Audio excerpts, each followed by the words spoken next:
नमस्कार विद्यार्थी मित्रांनो, ज्ञान संवर्धन अकॅडमीमध्ये तुमचं सहर्ष स्वागत आहे। विद्यार्थी मित्रांनो, आजच्या व्हिडिओमध्ये आपण गणित भाग 1 चा दुसरा जो घटक आहे वर्ग समीकरण, या वर्ग समीकरण घटकामधील सराव संच 2.2 याच्यामधील अवयव पद्धती बघणार आहोत।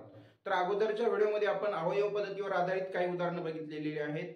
तर आजच्या व्हिडिओमध्ये सुद्धा आपल्याला काही अवयव पद्धतीचे उदाहरणे बघायचे आहेत। तर त्याच्यामध्ये 7वा प्रश्न आहे बघा। तर पुढील वर्ग समीकरणे अवयव पद्धतीने सोडवा।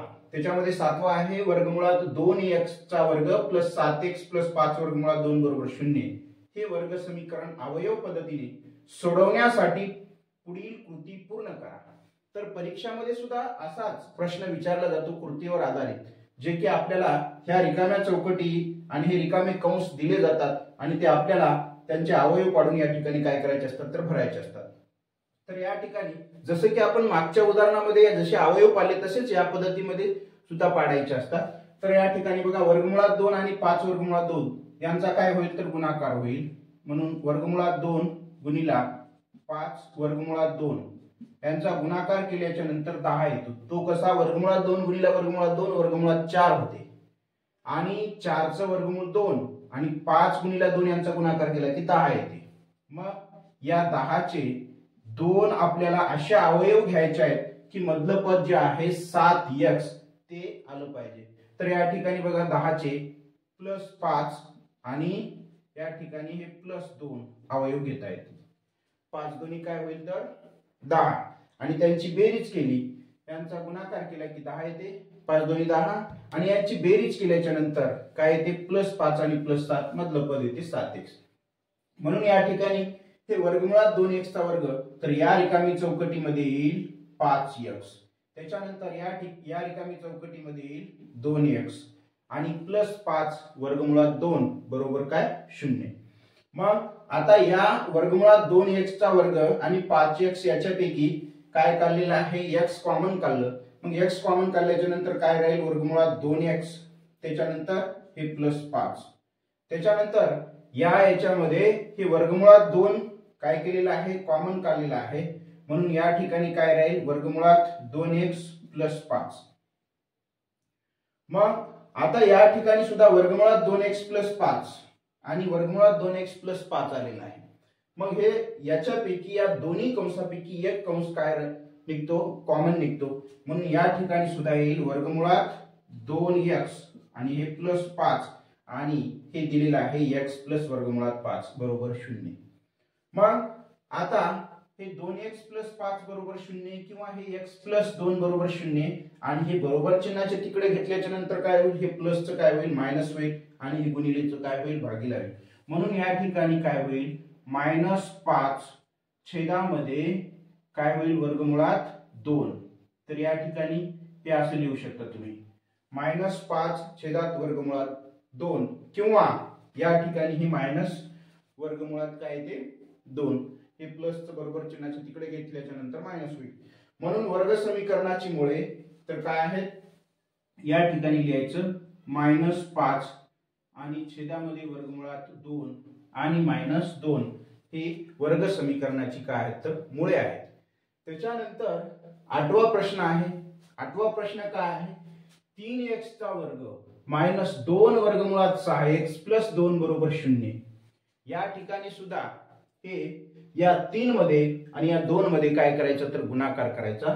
म्हणून या ठिकाणी काय करायचं आपल्याला या ठिकाणी हे जशास तसं पहिल्यांदा समीकरण खाली घ्या। 3x चा वर्ग -2 वर्गमुळात 6x आणि +2 बरोबर 0। या 3 मध्ये आणि या 2 मध्ये गुणाकार करायचा, तो येतो 6। या 6 चे असे 2 अवयव निवडायचे आपल्याला मधल्या पदाइतकी काही बेरीज म्हणजेच -2 वर्गमुळात 6x असेल। मग आता 6 चे अवयव आहेत 3 दोन्ही 6 आहे, त्याच्यानंतर 6 1 6 आहे, परंतु आपल्याला मधल्या पदाइतकी किंमत येईल मिळेल असे अवयव घ्यायचे आहेत। म्हणून या ठिकाणी काय करावं लागेल वर्गमुळात 6 गुणिला वर्गमुळात 6 हे सुद्धा अवयव आहे त्याचे, वर्गमुळात 6 गुणिला वर्गमुळात 6 वर्गमुळात 36 होते आणि 36 चं वर्गमूळ 6 येते। म्हणून या ठिकाणी हे काय होईल तर वर्गमुळात 6 आणि हे वर्गमुळात 6 असे 2 अवयव आपल्याला निवडता येतील।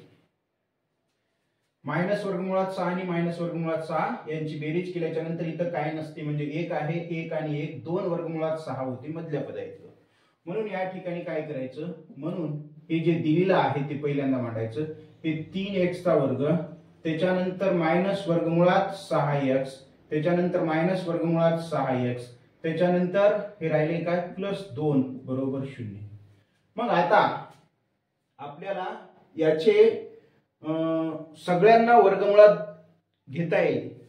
जर घेतल्याच्या नंतर आपल्याला त्याला कॉमन काढण्यासाठी सोपं जाईल. म्हणून आपण या ठिकाणी वर्गमुळात म्हणजे 3x चा वर्ग आहे तर त्याला आपण वर्गमुळात घेऊ शकतो, त्याची फोड करू शकतो. म्हणून या ठिकाणी असं केल्याच्या नंतर हे काय होईल, वर्गमुळात 3 गुणिला वर्गमुळात 3x वर्ग. त्याच्यानंतर याची सुद्धा फोड करता येते आपल्याला. वर्गमुळात 3 गुणिला वर्गमुळात 2, त्याच्यानंतर हे x आहे तर x राहील 2x. त्याच्यानंतर या ठिकाणी हे मायनस वर्गमुळात 3 गुणिला वर्गमुळात काय येते 2x. त्याच्यानंतर याची सुद्धा हे प्लसचं चिन्ह दशास तसं वर्गमुळात 2 गुणिला वर्गमुळात 2 बरोबर काय 0. तर अशा पद्धतीने हे आपल्याला काय करता येते, फोड करता येते. मग आता याच्यापैकी आपल्याला काय करता येते, कॉमन काढता येतात. म्हणून या ठिकाणी बघा वर्गमुळात 3 आणि वर्गमुळात 3 हे काय करायचं, कॉमन काढायचं. म्हणून काय येते वर्गमुळात 3 आणि हे x जे आहे ते x कॉमन काढायचं. म्हणून कंसामध्ये काय राहते वर्गमुळात 3 आणि हे x च्या वर्गातला x, त्याच्यानंतर मायनस हे काय राहते वर्गमुळात 2. त्याच्यापैकी यामध्ये आपण काय करू शकतो, वर्गमुळात 2 जे आहे कॉमन काढू शकतो. तर या ठिकाणी काय करायचं, मायनस वर्गमुळात 2 कॉमन काढायचं आणि कंसामध्ये काय राहते मग वर्गमुळात 3x मायनस वर्गमुळात 2 बरोबर 0. मग या ठिकाणी सुद्धा दोन्हीही कंस काय येतात तर सारखे येतात. मग त्या सारख्या कंसापैकी एक कॉमन काढ, वर्गमुळात 3x मायनस वर्गमुळात 2, वर्गमुळात 3x मायनस वर्गमुळात 2 बरोबर 0. म्हणजे या ठिकाणी उत्तर आपल्याला काय मिळेल तर सारखंच मिळेल, कारण वर्गमुळात 3x मायनस वर्गमुळात 2, वर्गमुळात 3x मायनस वर्गमुळात 2 असं आलेलं आहे फायनली. म्हणून काय करायचं, म्हणून या ठिकाणी हे वर्गमुळात 3x मायनस वर्गमुळात 2 बरोबर 0 किंवा या ठिकाणी हे वर्गमुळात 3x मायनस वर्गमुळात 2 बरोबर 0. म्हणून या ठिकाणी हे x ची किंमत काढायची आपल्याला. x आपल्या जागेवर हे मायनसचं काय होईल, या ठिकाणी प्लस होईल ते, आणि प्लस गुणिलाचं काय होईल तर या ठिकाणी भागिला होईल. म्हणून या ठिकाणी वर्गमुळात 2 छेद वर्गमुळात 3 ही काय मिळेल आपल्याला किंमत मिळेल. किंवा या ठिकाणी हे वर्गमुळात म्हणजे x जागेवर ठेवा आणि बरोबर हे मायनसचं तिकडे प्लस ते गुणिलाचं या ठिकाणी हे काय होईल तर भागिला होईल वर्गमुळात 3.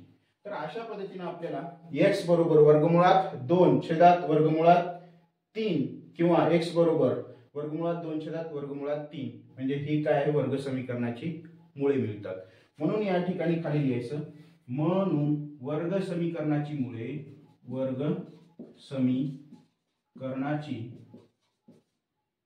वर्ग समीकरणाची मुळे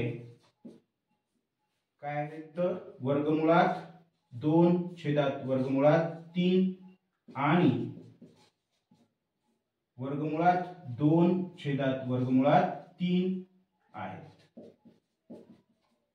तर अशा पद्धतीनं हे कठीण जरी यांचे अवयव पाडण्यासाठी वाटत असेल तर काही नाही, अशा पद्धतीने अवयव पाडून आपल्याला त्याला सोपं करता येते. त्याच्यानंतर हे 7वा आणि 8वा प्रश्न आपण अशा पद्धतीने पूर्ण करू शकतो. परीक्षामध्ये सुद्धा 7वा प्रश्न अशाच पद्धतीने विचारला जातं. तर अशा पद्धतीने त्याचे अवयव बाजूला पाडून त्याच्यामध्ये काय करायचे असतात तर भरायचे असतात. तर काही अवघड नाही. यानंतर आपण काय करूया, हे 7वा आणि 8वा प्रश्न झालेला आहे.